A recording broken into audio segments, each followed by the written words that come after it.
All right, we're back, folks, and what a card we have for you. This main card is stacked. I'm loving it. Going back to Miami, Florida after like 20 years. Finally, the UFC is going back to Miami, and what a card do they bring. So, in your main event, Alex Poatan Pereira takes on Israel, the last stylebender, Adesanya.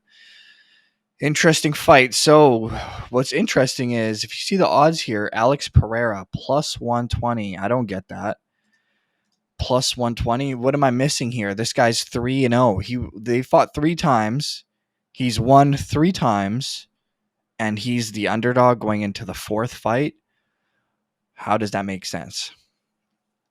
I don't care whether Israel Adesanya was winning last fight or I went back and watched those fight. Even some of those rounds that Izzy won, or so-called won, um, dude, Pereira was landing huge shots.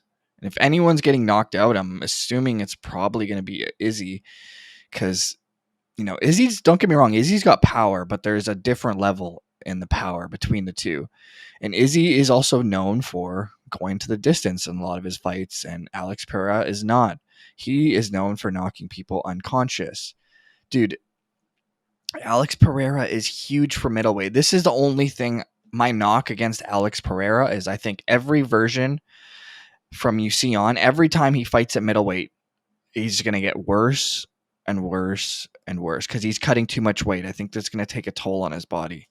So I think every time he fights at middleweight from now until, let's say, the next year or so, it's going to be a worse version of him because he's just cutting too much weight. I think Alex Pereira should probably be at 205. Now, that being said, he's still making the weight, so you can't really knock him there. He's making the weight, but man, that's a tough weight cut. If you see some of his pictures, like this guy's the size of heavyweights, dude. Like I can see this guy fighting at heavyweight down the line. So he's 3-0 against Adesanya, and he's an underdog going in. That just makes me scratch my head. Like, what am I missing here? What am I missing? Israel Adesanya, he's not a grappler, right? He's going to go out there and try to outstrike Alex Pereira, and I think he's got something to prove. Like, I think if he does go in there and out wrestles Pereira, like, I feel like he's just got something to prove on the feet, and I think he's going to try to do that. And he did. He was looking really good in some of those rounds in the last fight, especially the first round. He wobbled Pereira there, but man, Pereira just hit so hard, dude, at middleweight, man. I think this is a real bad matchup for Izzy. I think like if Hamzat were to fight Pereira, I'd go all in Hamzat Chimaev. I think the grappling is just too bad of a matchup, right? But this is interesting that he's plus 120. It makes no. I'm really weird. Like, why is he plus 120? And let's say Izzy wins, you got to do the rematch, right?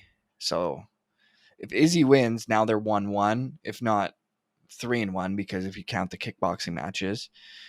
So you got to do it again, which is fine for if you're the UFC because UFC doesn't have really too many middleweights that they want to throw in there, other than maybe Hamzat.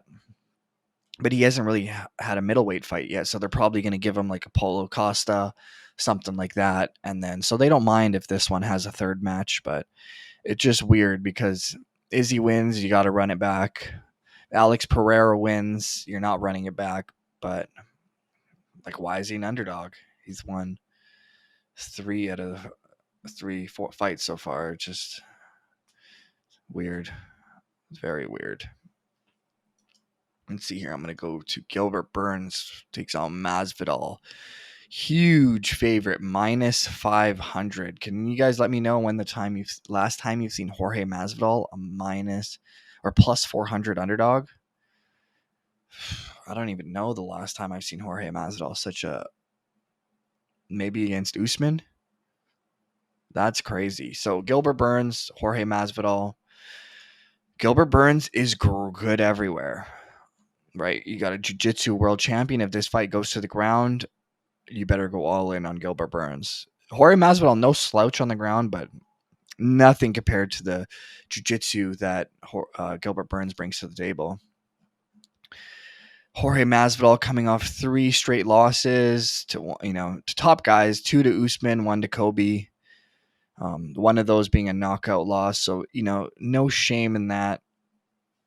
And now he's fighting Dorino Burns. The only way I really see Jorge winning is like how Dan Hooker beat Gilbert Burns. I know that was at 155, and at 170, Gilbert Burns seems to have a way better chin. He seems to really take those shots with ease compared to like the way he was not able to take them at 155. But yeah, that's the only way I see Masvidal winning. He's just catching him, getting that knockout, because Gilbert Burns, he's a great striker himself. No slouch. I just think, just a bad matchup for Jorge Masvidal in Miami. They couldn't give him an easier stylistic matchup. So, unfortunately, Gilbert Burns probably going to get that one done. But, only way Jorge wins is probably going to catch him in coming in. All right, we got Rob Font, Adrian Yanez. Rob Font coming off 2 straight losses to Jose Aldo and Marlon Chito Vera. Dude, Chito Vera almost knocked him out at the end of like each round there. At the end of the round, he was getting some good shots off. Now he's taking on Adrian Yanez, who's on a roll, hasn't lost since 2018, and the UFC is really trying to get behind this kid. He had that one split decision win over Davey Grant. Some people thought Davey Grant won. I thought it was super close. Could have went either way. They gave it to Yanez. Now it'll be interesting because Rob Font is a great boxer. He's got really good boxing. He's got some big wins. He's beat guys like Thomas Almeida, Sergio Pettis, Ricky Simone, Marlon Moraes, Cody Garbrandt. He's beat great guys. Now he seems to be going downhill. He lost to Aldo, lost to Chito Vera, and now he's fighting Adrian Yanez in a 3-rounder. I'm assuming this fight goes 3 rounds. I think I'm slightly leaning towards Adrian Yanez by decision here, but don't count out Rob Font, because Rob Font has fought better fighters out of the two. He's been in there with world champions and former world champions. Like, he's fought who's who in that division. Adrian Yanez really hasn't. Who's the best guy Adrian Yanez has fought? Let's see. Davey Grant? Yeah. The best guy Adrian Yanez has fought is Davey Grant. The best guy Rob Font has fought, I mean, you can go down the list with, the names I just listed off. He's fought guys just, the who's who since like 2016. 2016, he fought John Lineker in the UFC. So this guy's been doing the damn thing for a long time, and he's got big wins over big names. I think this fight's going to the decision. That's what I'm going to take. I think that fight's going to the decision. But if I were to lean towards anyone, I'm leaning because Rob Font's going down, Adrian Yanez is going up. Rob Font, however, does have the more experience, and there's nothing Adrian's going to do that Rob Font hasn't seen before. So it's interesting. Kevin Holland's back, takes on Santiago Ponzinnibio. I'm actually surprised that Holland is such a big favorite. When I first seen, he was minus 300. Now he's minus 260. If this fight took place a few years ago, I don't think Ponzinnibio would be such a big underdog. I think he'd actually be the favorite. But after that Magny fight, he took years off, and 3 years off, came back and fought Li Jingliang, and has not looked the same. There was a time when he was on a huge roll and knocking people senseless. Knocked out Gunnar Nelson. It was a weird situation with the short grab, but knocked out Neil Magny, and then took 3 years off, lost to Li Jingliang, beat Miguel Baeza, but then he lost a split decision to Jeff Neal and Michel Pereira. He did beat Alex Morono his last fight, late decision knockout. But Kevin Holland is a great striker, especially for 170. He's long, lean, got a great chin.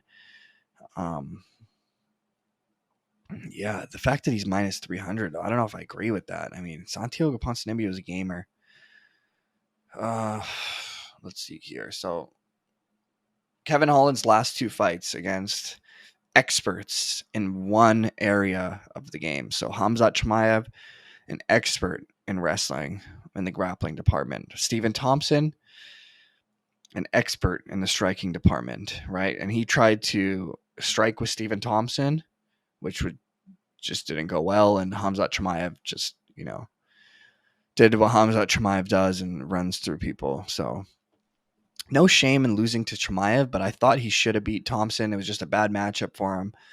Um, but Ponzinnibio, the fact that he's such a big underdog, this is interesting. I don't know if I agree with it. I think Ponzinnibio is a live dog. His chin it does seem to be gone, but who knows, man? He's fought good dudes, but I think Kevin Holland is just a bad matchup for him. Santiago is going to want to go up there and strike, and I think Kevin Holland is. I wouldn't say the better striker to do. Both guys, Santiago is a really technical striker. I just think his chin's gone. I think, and Kevin Holland's fast. Kevin Holland is fast on the feet, hits hard. Used to fight at 185, and I think at 170 he packs more of a punch. And I think, yeah, I'm gonna go with Kevin Holland on that one. Raul Rosas Jr., 18-year-old. He's the youngest fighter in the UFC roster, taking on Christian Rodriguez. Definitely his hardest fight, but this is a guy that they want to build up, right? You don't want to put an 18-year-old in there and this 18-year-old just gets knocked unconscious because that's going to look really bad on the UFC.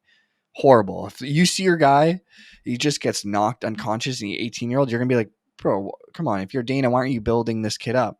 So that's what they're going to try to do. That's what they've been trying to do with this kid. They're going to try to build him up and, matching him appropriately until he starts getting into the ranked fights. But Christian Rodriguez pretty good. He only had one loss. It was a unanimous decision loss to Jonathan Pierce. It's his first fight in the UFC. And then his last fight, he beat Joshua Weems by Anaconda choke.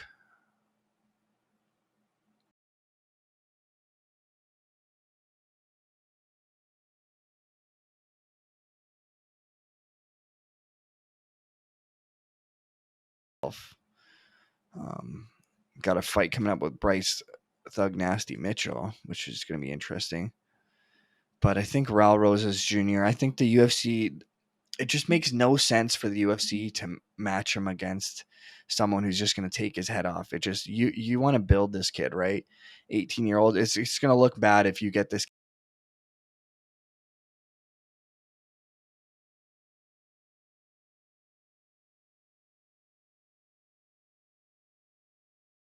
for the UFC to give him a fight where he just gets destroyed. So I think they're going to match him up appropriately, and I think they're doing that here. And I think Raul Rosas Jr. should be able to get the decision victory. If he gets the finish, super impressive. But if I were to bet on it, I would think Raul Rosas Jr. should probably get the decision victory. Yeah, it just makes no sense if you're the UFC to match this kid up with someone who's out of his lane and he just gets murked. It would just make no sense. Right at the end of the day, they're a business. They're trying to build the kid up, build the brand. Chris Curtis takes on Kelvin Gastelum. Chris Curtis, I'm surprised he's an underdog, plus 115. I thought he was, came in the UFC and he was on fire, man.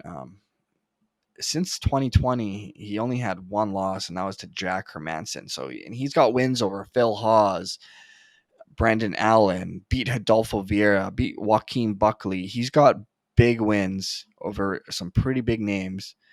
And Kelvin Gastelum has not been looking good lately, dude. He's got let's see, 1, 2, 3, 4, 5. His last 6 fights, he's won 1. So he's 1 win, 5 losses in your last 6 fights. I mean, you're fighting top guys like Adesanya, Darren Till, Jack Hermanson, Robert Whitaker, Cannonier, but that's tough, man. When when you got that many losses, bro. 5 losses in 6 fights, and you're the favorite going into this one. I don't know about that. I mean, I'm taking this fight to go decision. I think Kelvin Gastelum's super tough, takes a great shot. Mexicans, they're known for having tough chins, and I think Kelvin Gastelum can surely take a shot.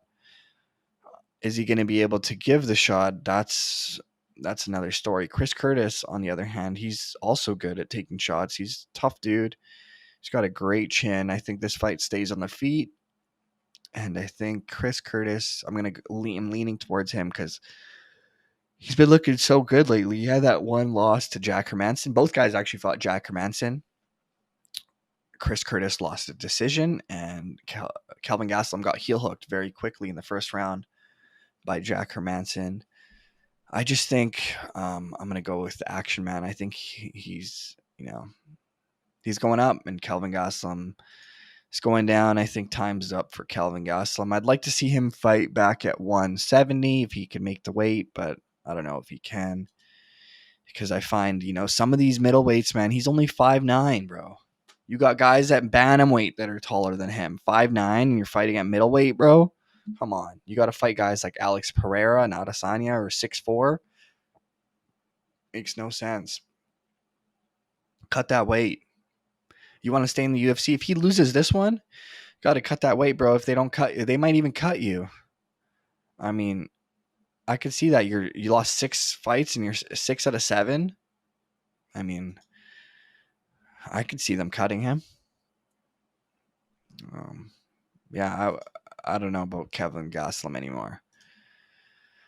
But yeah, we got some other fights. Chase Sherman, I think he was fighting someone else, and now it's Carl Williams. I believe Gerald Meerschaert, Joe Pfeiffer. I hate Gerald Meerschaert.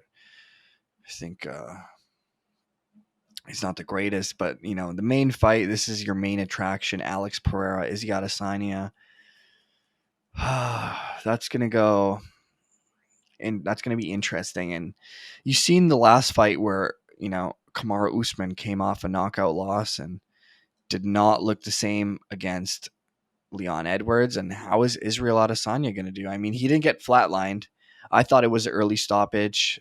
Me personally, title fight like that, I'd like to see the fight I like to see the fighter get finished.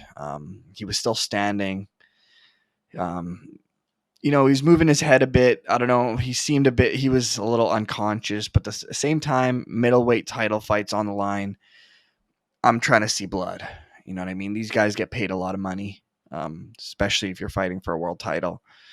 I'm assuming both these guys are making, 6-7 figures easy. So I want to see this fight actually go to the finish. I mean, because I've seen fighters come back from worse, right? I've seen fighters come back from a lot worse than Israel Adesanya, where he got finished in the last round. I've seen fighters come back from worse. So you got to give them the opportunity to fight through it. But I don't know who was the ref. I think it was Dan Mergliotta. I can't stand Dan Mergliotta. I think he's horrible as a referee, but hey, what can you do?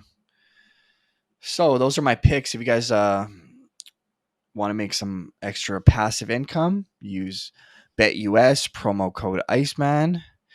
I see some of you guys been hitting big, so congrats to you. Hopefully we can keep that streak going. I know I haven't been doing as well on the UFC pay-per-views as I do on the fight nights. I think that's a testament to the odds makers and how much more attention they put on the UFC pay-per-views compared to a small fight night. They don't really care because not too many people are really betting on it. But on this card, it really makes me wonder why Alex Pereira is plus 120. What the hell do these odds makers know? Why is he an underdog? He's 1-3, dude. He's already 3-0. It's just makes no sense. I think he should be able to get it done again. So I'm going Alex Pereira, but who knows? Maybe Izzy wins and I'm back here doing another one for their 5th fight. Yeah. Anyways, good luck. Out.